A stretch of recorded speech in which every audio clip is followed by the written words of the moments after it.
Hi hello ನಮಸ್ಕಾರ welcome to ಮಹಾಕುಂಭ್ episode 1. So ನಾವು ನಮ್ಮ ಜರ್ನಿ ಸ್ಟಾರ್ಟ್ ಮಾಡಿದ್ದು ಗೋವಾ ಇಂತ್ರ ಡೆಲ್ಲಿಗೆ ಬುಕ್ ಮಾಡಿದ್ವಿ.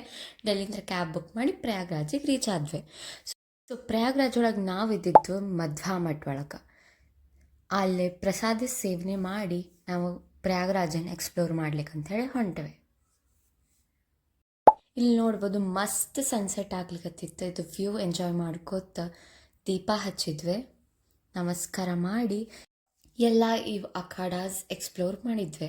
ಅಷ್ಟೊತ್ತಿಗೆ ಸಂಜೆ ಆಗ್ಬಿಟ್ಟಿತ್ತು. ಮಸ್ತ್ ಇದು ವ್ಯೂ ಎಂಜಾಯ್ ಮಾಡ್ಕೋತ ಶ್ರೀ ವೇಣಿ ಮಾಧವ ಮಂದಿರ ಕಡೆ ಅಂತೇಳಿ ಹೊಂಟ್ವಿ. ಬಟ್ ಹೋಗೋ ಮುಂದಾಗೆ ನಡ್ಬರ್ಕ ಜಗನ್ನಾಥ್ ಮಂದಿರ ಸಿಕ್ತು. ಸೊ ಅದ್ರ ದರ್ಶನ ತಗೊಂಡ ಶ್ರೀ ವೇಣಿ ಮಾಧವ ಮಂದಿರದ್ದು ದರ್ಶನ ತಗೊಂಡ ಛೋಲೆ ಕಚೋರಿ गाजर का हलवा तिंದ we ended our day 1 of Mahakumbh in Prayagraj. Thanks for watching. Stay tuned for episode 2.